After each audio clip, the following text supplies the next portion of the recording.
Bonjour à tous et bienvenue dans cette nouvelle vidéo sur l'histoire de l'Empire qui portera sur la campagne d'Allemagne de 1805.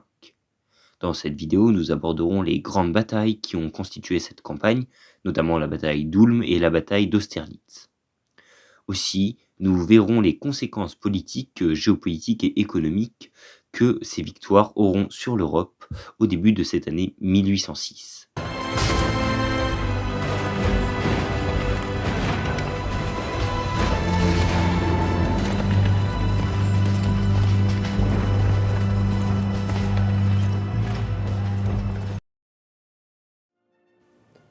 La doctrine stratégique napoléonienne est résolument offensive.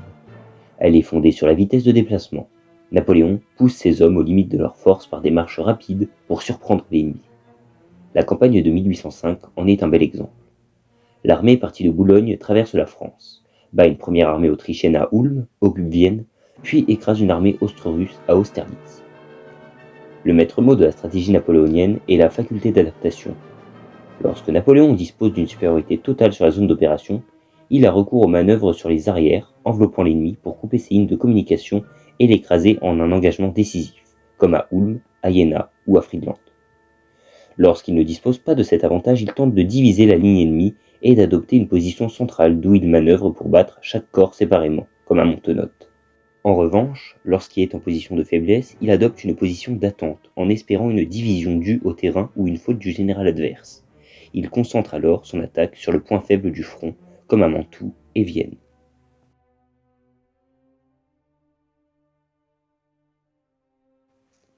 Dans les jours précédant une bataille, l'empereur concentre ses forces et les dispose efficacement pour que le jour venu, il puisse disposer de ses meilleurs atouts. Cette phase est la plus délicate. En début de campagne, ses armées sont fréquemment étalées sur des fronts larges de plus de 200 km. L'éloignement de ces unités permet d'accomplir des manœuvres enveloppantes avec une redoutable efficacité et de semer le doute sur les intentions de l'armée. Le renseignement acquiert à cet instant de la campagne une importance capitale. Napoléon s'appuie sur son service topographique pour recueillir des renseignements sur le terrain et, au besoin, expédie des escadrons de cavalerie légère pour des missions de reconnaissance. Il assiste souvent personnellement à l'interrogatoire des prisonniers, de déserteurs ou d'habitants pour s'informer des positions et des mouvements de l'ennemi. Lorsque le front se rétrécit, toutes les forces convergent vers le lieu de l'engagement par des marches rapides, y compris de nuit, et s'y présentent en formation de combat.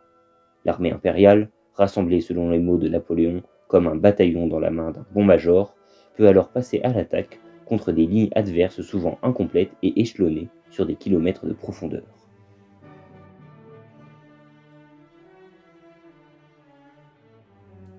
Le capitaine Grivet, officier du génie, a laissé un récit précis du déroulement d'une bataille pendant le Premier Empire. Au point du jour, l'armée est en ordre mince, arbitrée autant que possible, et l'empereur se contente de canonner. Mais le moment est-il venu d'attaquer? Les bataillons en colonne d'attaque à intervalles de déploiement marchent en avant. La cavalerie légère aux ailes, la cavalerie de réserve derrière l'infanterie, la garde plus bas en arrière, l'artillerie sur le front. Des nuées de tirailleurs s'échappent des flancs des masses d'infanterie et couvrent le champ de bataille d'un nuage de fumée. Ils profitent de tous les obstacles du terrain pour s'abriter. Ils couvrent parfois des mouvements de colonne. Quelquefois la cavalerie précède l'infanterie et couvre son action. Dans tous les cas, elle la suit, prête à la soutenir, et à profiter de la moindre apparence de trouble pour se jeter sur l'infanterie ennemie. Si cette dernière oppose une résistance considérable, les masses françaises se déploient et, après une courte fusillade, attaquent à la baïonnette, pendant que l'artillerie, alors trop éloignée, remet ses pièces sur ses avant-trains et se rapproche du lieu de la bataille. Faut-il résister longuement à un ennemi beaucoup plus puissant? Les bataillons français sont soutenus, à propos, par quelques petites colonnes d'infanterie et de cavalerie placées en arrière de la ligne. Lors de ces incessants déplacements, Napoléon est entouré de sa maison militaire composée du maréchal Berthier, major général de la Grande Armée, du général Duroc, grand maréchal du Palais, responsable de l'ordinaire et de la sécurité de l'empereur, et enfin du général Armand de Caulaincourt, grand écuyer, organisant les déplacements et assurant la transmission des courriers. De nombreux généraux, aides de camp et officiers d'ordonnance complètent cet ensemble. Napoléon se déplace sous forte escorte, à cheval, en voiture de poste ou en calèche, qu'il délaisse parfois pour marcher avec ses soldats. Au bivouac, la tente impériale est toujours installée au milieu de la garde impériale. Il y fait disposer invariablement son petit lit de camp en fer, compagnon de toutes ses campagnes. À l'approche des combats, il apparaît constamment en mouvement, descendant de cheval pour se saisir d'une lunette, ou dicter un ordre urgent, se plaçant parfois imprudemment à portée des tirs ennemis, aux grandes dames de sa garde impériale. Pendant l'engagement, il se tient au milieu de sa garde et demande inlassablement des rapports sur la situation de ses troupes. Il consigne dans des livrets les états des unités engagées, les pertes et les comportements des hommes qu'il s'empresse de citer à l'ordre du bulletin de la Grande Armée, une fois la bataille achevée. Cet art militaire ainsi exposé se retrouve dans la campagne de 1805.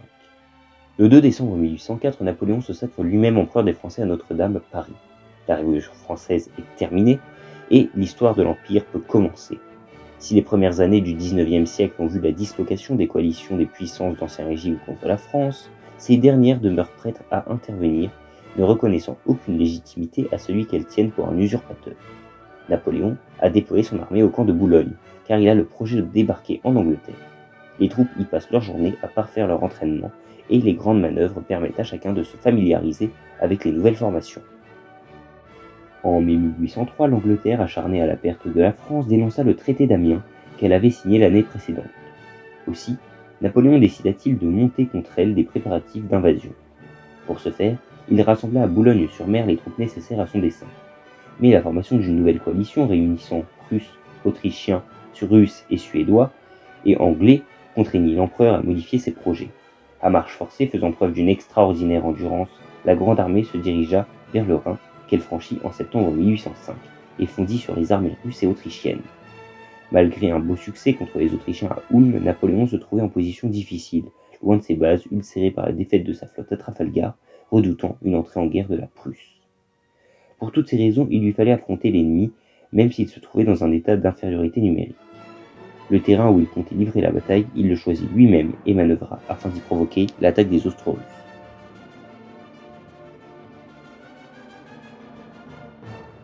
Le secret du succès remporté par Napoléon, convaincu que l'art de la guerre est fait de principes immuables, tient avant tout de la célérité avec laquelle il déplace ses propres forces afin d'exercer une menace directe sur les communications de l'ennemi. L'empereur montre un talent indéniable pour déterminer le moment et l'endroit où il a décidé d'en découdre. En définitive, la bataille ne représente que l'aboutissement d'une manœuvre prédéterminée. Austerlitz répond de manière parfaite à ces principes stratégiques et tactiques. Dans ce cas précis, Napoléon, feignant d'être en position d'infériorité, amène ses adversaires à l'attaquer au lieu et au moment où il a voulu, sans attendre les renforts. Il affirme avec force, parlant du plateau de Pratzen. « Si je voulais empêcher l'ennemi de passer, c'est ici que je me placerai. Mais je n'aurai qu'une bataille ordinaire. Si au contraire, je resserre ma droite en la retirant vers Brunn, et que les Russes abandonnent ces hauteurs, ils sont perdus, sans ressources. » Dans un premier temps, vers 7 heures, les troupes austro-russes de Buxhoevden descendent les pentes du plateau de Pratzen vers Telnitz dans l'intention d'écraser l'aile droite française, très faible en nombre, commandée par Davout. À 8h30, Napoléon, constatant la manœuvre ennemie, lance Soult à l'assaut du plateau abandonné, alors conquis en une demi-heure. Vers 9h, Kutuzov, constatant son erreur, tente en vain de reprendre Pratzen avec toutes les réserves dont il dispose, y compris les 10 000 hommes de la garde impériale russe. Après une furieuse mêlée dans laquelle interviennent d'importantes forces de cavalerie, à 11h, Kutuzov ordonne la retraite sur Austerlitz. Ce repli se transforme en déroute dans l'après-midi. Plus au nord, entre 9 et 12 heures, sous la poussée de Lannes et de Murat, la droite coalisée, commandée par le prince Bagration, se replie en bon ordre. À partir de 13 heures, s'engage la dernière phase de la bataille. Prise entre les forces de Davout au sud et celles de Soult au nord, la gauche austro-russe est anéantie autour des étangs de Telnitz. L'écrasement des armées austro-russes sonna le glas de la troisième coalition. Il permit aux vainqueurs d'imposer à l'Empire autrichien la paix de Presbourg, dès le 26 décembre 1805. Napoléon, devenu roi d'Italie, enleva à François Ier Venise, la Dalmatie, le Frioul, le Tyrol, le Trente-Nain et l'Albanie. La Prusse perdit aussi des territoires, mais bénéficia de quelques compensations. La bataille des Trois Empereurs eut un retentissement profond, aussi bien en France qu'à l'étranger, frappant l'opinion. Elle contribua de façon décisive à glorifier le génie militaire de l'empereur. Attendez! Il faut qu'ils pensent qu'ils ont l'avantage!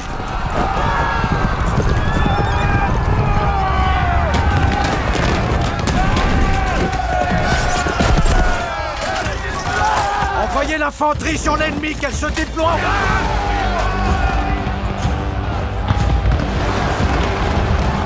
Cavalerie par l'ouest! Perchez leur flanc!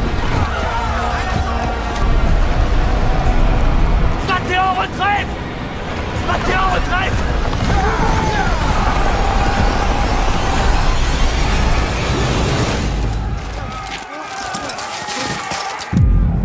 On est sur la glace! Découvrez les canons! Canonniers! Découvrez les canons! Croisez! Feu!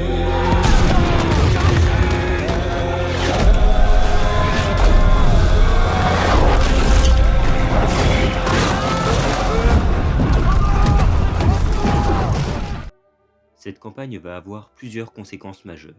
La première étant l'anéantissement de l'armée autrichienne. En effet, celle-ci ne pourra reprendre les guerres contre l'Empire qu'en 1809, soit 4 ans après sa défaite à Austerlitz.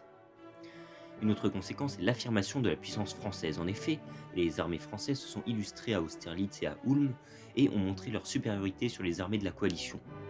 Elles en feront une autre démonstration lors de la bataille d'Iéna et d'Auerstedt durant la campagne de 1806.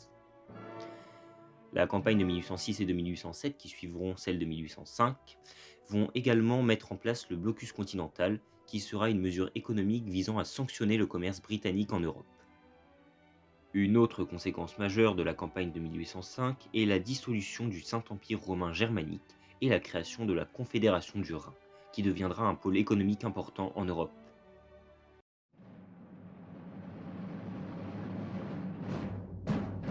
Cette vidéo est maintenant terminée, j'espère qu'elle vous aura plu, n'hésitez pas à la liker, à la commenter et à la partager, ainsi qu'à me faire remonter ce qui allait et ce qui n'allait pas, ça m'aide pour m'améliorer. J'espère que, en tout cas, vous aurez passé un bon moment. La prochaine vidéo portera sur la campagne de 1806, pour continuer sur cette chronologie. Nous y aborderons la victoire d'Iéna, la victoire d'Auerstedt et la prise de Berlin par Napoléon. Nous verrons ensuite, bien entendu, la campagne de 1807 en Pologne et la destruction de l'armée russe d'abord à Eylau, puis à Fribourg, et le traité de Tilsit. Nous aborderons ensuite des points beaucoup plus politiques, notamment dans la situation de la France et économique avec le blocus continental, mais nous retournerons très vite sur des batailles, avec notamment la campagne de 1809. Enfin, vous l'aurez compris, les vidéos vont reprendre très vite, et je vais vous faire beaucoup plus de contenu, car j'ai beaucoup plus de temps en ce moment. En tout cas, j'espère que la vidéo vous aura plu, et surtout, vive l'empereur!